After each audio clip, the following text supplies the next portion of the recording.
Cara ruqyah diri sendiri untuk membersihkan hati. Assalamualaikum warahmatullahi wabarakatuh. Ya Allah, teman-teman yang ingin mempraktekkan bagaimana cara meruqyah sendiri, harap nonton sampai akhir video ini ya. Jangan sampai di skip agar kalian tidak salah paham, apalagi gagal paham dalam melakukan praktek-praktek ruqyah tersebut ya. Yang pertama adalah pendahuluan. Mengapa ibadah terasa berat? Nah, jadi teman-teman, banyak orang yang mengira malas ibadah itu hanya soal fisik. Padahal seringkali berakar daripada hati yang sakit dan roh yang lemah. Ruqyah diri sendiri ini adalah jalan penyembuhan agar iman kembali hidup dan ibadah menjadi ringan. Kemudian yang kedua, hakikat ruqyah di dalam Islam. Teman-teman perhatikan ini ya. Ini baru beberapa menit ya. Silakan yang ingin mau mempraktekkan ruqyah mandiri, harap simak sampai akhir. Ini yang kedua ya, hakikat ruqyah di dalam Islam. Ruqyah syariah adalah bacaan Al-Quran dan doa-doa sesuai tuntunan Nabi Shallallahu Alaihi Wasallam. Ruqyah bukan ilmu rahasia ataupun mistis ya teman-teman. Tiap hamba boleh dan dianjurkan meruqyah dirinya sendiri, terutama Islam ya. Asalkan dengan niat yang lurus. Ruqyah itu, tujuan dari ruqyah itu adalah sebagai obat bagi jiwa, dimana obat medis untuk tubuh. Kemudian yang ketiga, mengenali penyakit hati dengan lalai atau ghaflah ya. Jarang berzikir membuat hati semakin keras. Ada lagi was-was, bisikan setan untuk menunda sholat biasanya, atau merasa tidak pantas di dalam beribadah. Nah, siapa yang pernah ngalami kayak gitu? Boleh silakan tulis di kolom komentar ya. Kemudian ada lagi cinta dunia. Hati yang terlalu penuh dengan urusan dunia ini tidak menyisakan ruang untuk Allah Subhanahu wa Ta'ala. Naudzubillah, summa naudzubillah. Biar teman-teman ya, penyakit-penyakit hati yang teman-teman harus ketahui ya. Belum mulai untuk melakukan ruqyah mandiri. Nah, masih kuat nonton video ini? Silakan lanjutkan ya teman-teman ya.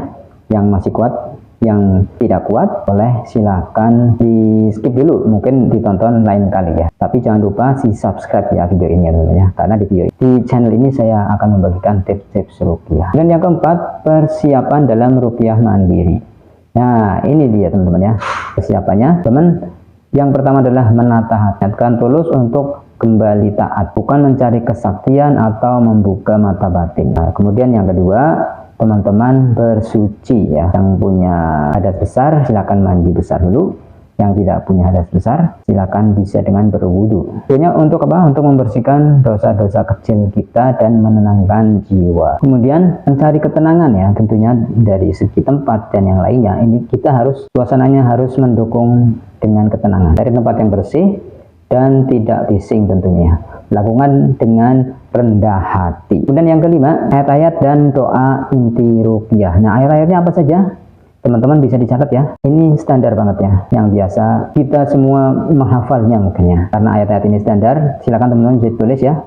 Ayat kursi, yaitu Al-Baqarah ayat 255. Ini untuk memberikan perlindungan dari setan. Kemudian ada juga surah Al-Ikhlas, untuk memurnikan tauhid di dalam hati. Kemudian ada lagi surat Al-Falaq dan An-Nas, ini yang biasa disebut dengan Mu'awidatain ya. Dua ayat untuk perlindungan ini, untuk melindungi dari bisikan jahat, was-was. Kemudian ada juga zikir Nabi. Jadi catat ya zikirnya, saya akan contohkan.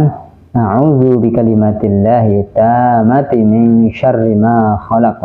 Yang artinya aku berlindung dengan kalimat Allah yang sempurna dari kejahatan makhluknya. Ini bisa dicatat ya zikirnya. Bisa dibaca ketika teman-teman meruqyah diri sendiri. Diulang-ulang. Kemudian yang keenam, cara menjaga cahaya hati. Teman-teman meruqyah diri sendiri, teman-teman harus memperhatikan hal ini. Yang pertama, yaitu istiqomah. Ruqyah terbaik adalah yang dilakukan rutin pagi dan petang. Bukan hanya saat merasa berat saja, tetapi dilakukan terus-menerus ya, atau biasa juga di dalam sunnahnya namanya zikir pagi dan petang. Ini termasuk juga ruqyah. Kemudian masih tanda-tanda berhasilnya. Tanda-tanda ruqyah itu berhasil ya, dada terasa lapang saat sholat, hati lebih peka terhadap dosa, dan muncul rasa rindu untuk berzikir nih. Siapa yang merasakan kayak gini ya, ini perlu didawamkan ya, istilahnya diteruskan ya. Kalau hati sudah mulai tidak tenang, silakan teman-teman ruqyah mandiri agar hatinya itu bisa tenang. Kemudian ada lagi dengan tindakan yang nyata, yaitu seperti menjaga sholat tepat waktu dan hindari maksiat kecil yang bisa menggelapkan hati kembali. Nah, itu dia teman-teman ya, berapa ciri ruqyah itu berhasil ya. Sebagai penutup, saya akan kembali menjelaskan kepada teman-teman bahwa ruqyah adalah jalan kembali kepada Allah. Mulailah dari langkah kecil dan niat yang jujur, karena perubahan besar dimulai dari keikhlasan yang kecil ya, gitu teman-teman ya. Jadi silakan teman-teman praktekkan beberapa materi yang saya bawakan ini, semoga bermanfaat untuk teman-teman yang mungkin sekarang sedang mengalami ya. Dan teman-teman yang ada di daerah Jabodetabek mungkin ingin mendapatkan bantuan ruqyah dari saya, boleh silakan bisa menghubungi nomor chat atau nomor WA yang ada di deskripsi ya. Silakan bisa dilihat di deskripsi video ini. Untuk yang membutuhkan herbal untuk ruqyah dan juga untuk kesehatan, nanti akan saya sematkan di produknya ya. Dan juga ada ini minyak kasturi ya, dan bidara juga ada perlengkapan untuk ruqyah. Silakan teman-teman bisa pilih sendiri, lihat sendiri di produknya di video ini ya. Terima kasih telah menonton. Saya ucapkan barakallahu fikum, semoga bermanfaat. Kita tutup dengan membaca doa kafaratul majlis. Subhanakallahumma wa bihamdik, asyhadu an la ilaha illa anta, astaghfiruka wa atubu ilaik. Wassalamualaikum warahmatullahi wabarakatuh.